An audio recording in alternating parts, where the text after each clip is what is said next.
പുതുപ്പള്ളിയിലെ പള്ളിയിൽ ഇപ്പോൾ പ്രത്യേക പ്രാർത്ഥനകൾ നടക്കുകയാണ്. കുടുംബാംഗങ്ങളൊക്കെ തന്നെ അവിടെ എത്തിയിട്ടുണ്ട്. പൊതുപ്രവർത്തകരും എത്തിയിട്ടുണ്ട്, നേതാക്കന്മാരുമുണ്ട്. ടോബി ജോൺസൺ പുതുപ്പള്ളിയിലെ പള്ളിയിൽ നിന്ന് നമുക്കൊപ്പം ചേരുകയാണ്. Toby, good morning. അവിടെ പുതുപ്പള്ളിയിലെ പള്ളിയിൽ ഇപ്പോൾ ആരൊക്കെയാണ് എത്തിച്ചേർന്നിട്ടുള്ളത്?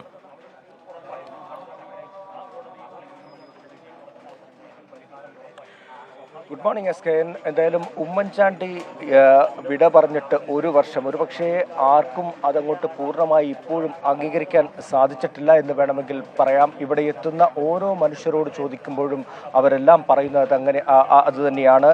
കഴിഞ്ഞ ഒരു വർഷമായി എന്ന് പറയുമ്പോൾ അത് ആർക്കും വിശ്വസിക്കാൻ പറ്റുന്നില്ല. കാരണം ഈ ഒരു കല്ലറയിലേക്ക് കഴിഞ്ഞ 365 ദിവസവും ആളുകൾ ഒഴുകിയെത്തുകയായിരുന്നു.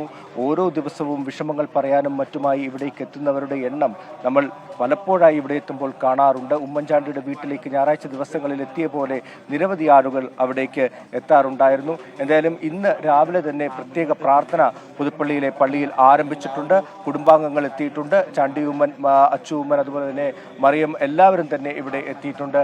അതോടൊപ്പം തന്നെ ഈ ഭാഗത്തുള്ള, ഈ നാട്ടിലുള്ള ആളുകൾ, ഈ നാടിന് പുറത്തുള്ളവർ, പ്രമുഖ രാഷ്ട്രീയ പ്രവർത്തകർ എല്ലാം തന്നെ ഇവിടേക്ക് ഈ ഒരു ദിവസം എത്തുന്ന കാഴ്ച തന്നെയാണ് നമുക്ക് കാണുന്നത്. നമ്മളോടൊപ്പം അദ്ദേഹത്തോടൊപ്പം ഈ പുതുപ്പള്ളിയിൽ ഉമ്മൻചാണ്ടി ഞായറാഴ്ച ദിവസങ്ങളിൽ എത്തുമ്പോൾ, അല്ലെങ്കിൽ ഉമ്മൻചാണ്ടി പുതുപ്പള്ളിക്കാരനായി മാറിയപ്പോൾ അദ്ദേഹത്തോടൊപ്പം ഉണ്ടായിരുന്ന വ്യക്തി കൂടി ചേരുന്നുണ്ട്. ചേട്ടാ, ഈ ഒരു വർഷം എങ്ങനെയാണ് ഓർമ്മിച്ചെടുക്കുന്നത്?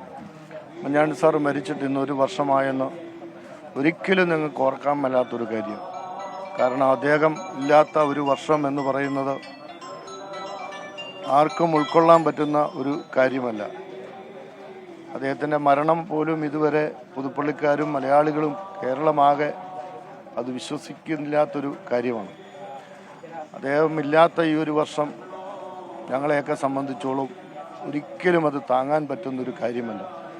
കാരണം അദ്ദേഹം മരിച്ചതിന് ശേഷവും ഈ കല്ലറയിൽ പുതുപ്പള്ളിക്കാരും മറ്റുള്ള സ്ഥലങ്ങളിൽ വരുന്നവർ പോലും ആവശ്യങ്ങൾ അറിഞ്ഞ് ഇവിടെ കത്തെഴുതി വെച്ച് അവരുടെ കാര്യങ്ങൾ നടത്തിയതായി നമ്മൾ മനസ്സിലാക്കാനായിട്ട് സാധിച്ചു. അതാണ് ഉമ്മൻചാണ്ടി.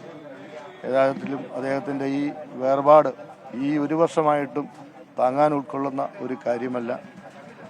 അദ്ദേഹവുമായി ദീർഘകാലം പ്രവർത്തിക്കാനും അദ്ദേഹത്തിൻ്റെ ഒരു ജനപ്രതിനിധിയാകാനും എനിക്ക് ഭാഗ്യം ചെയ്ത ഒരു വ്യക്തി. അതാണ്, ഇതുപോലെ ഒരുപാട് ആളുകൾ അദ്ദേഹത്തോടൊപ്പം പ്രവർത്തിച്ചവർ, അദ്ദേഹത്തിൻ്റെ ആശ്വാസ വാക്കുകൾ ലഭിച്ചവർ, സഹായങ്ങൾ ലഭിച്ചവർ, അങ്ങനെ നിരവധി ആളുകൾ ഈ കല്ലറയിലേക്ക് കഴിഞ്ഞ കുറേ ദിവസങ്ങളായി, കഴിഞ്ഞ ആ മരണച്ചടങ്ങിന് ശേഷം ഇങ്ങോട്ട് നോക്കിയാൽ എല്ലാ ദിവസവും ആളുകൾ ഇവിടേക്ക് എത്തുന്ന കാഴ്ചകൾ നമുക്ക് കാണാൻ സാധിച്ചിരുന്നു. ഇന്ന് എന്തായാലും അദ്ദേഹത്തിന് വേണ്ടി ഒരു പ്രത്യേക പരിപാടി ആരിഫ് മുഹമ്മദ് ഖാൻ 11 മണിയോടുകൂടി ഇവിടെ ഈ പള്ളി മുറ്റത്ത് തന്നെ നടത്തുന്നുണ്ട്. ആ പരിപാടിയിൽ പങ്കെടുക്കുന്നുണ്ട്. അതിനുശേഷം നിരവധി പരിപാടികൾ ഈ ജില്ലയിൽ ഉടനീളം നടക്കുന്നുണ്ട്. DCCയുടെ ഒരു പ്രത്യേക അനുസ്മരണ ചടങ്ങ് നടക്കുന്നുണ്ട്. അങ്ങനെ വിവിധ പരിപാടികൾ പല സ്ഥലങ്ങളിലായി സംഘടിപ്പിച്ചിട്ടുണ്ട്. എന്തായാലും രാഷ്ട്രീയ ഭേദമന്യേ ഒരുപക്ഷെ പ്രതിപക്ഷത്തുള്ളവർ പോലും എത്തിയ ഒരു കല്ലറ, നമുക്കറിയാവുന്നതുപോലെ തെരഞ്ഞെടുപ്പ് കാലത്ത് വലിയ വിവാദങ്ങളിലേക്ക് പോയിരുന്നു. ഉമ്മൻചാണ്ടിയുടെ കല്ലറയെ പോലും വിവാദമാക്കുന്നു എന്ന തരത്തിലുള്ള ചർച്ചകൾ വന്നു, രാഷ്ട്രീയ വിവാദമായി മാറിയിരുന്നു. പക്ഷേ അതിനുശേഷവും ആ ഒരു തെരഞ്ഞെടുപ്പ് കാലത്ത് മാത്രമല്ല, അതിനുശേഷവും ഈ ജനകീയ നേതാവിൻ്റെ അടുത്തേക്ക് ആളുകൾ എത്തുന്നുണ്ട്. അത് അദ്ദേഹത്തിന് ആ ജനങ്ങളുമായിട്ടുണ്ടായിരുന്ന ബന്ധം തന്നെയാണ് എന്ന് തെളിയിക്കുന്നതായിരുന്നു പിന്നീടുള്ള ദിവസങ്ങളിൽ നമ്മൾ കണ്ടത്.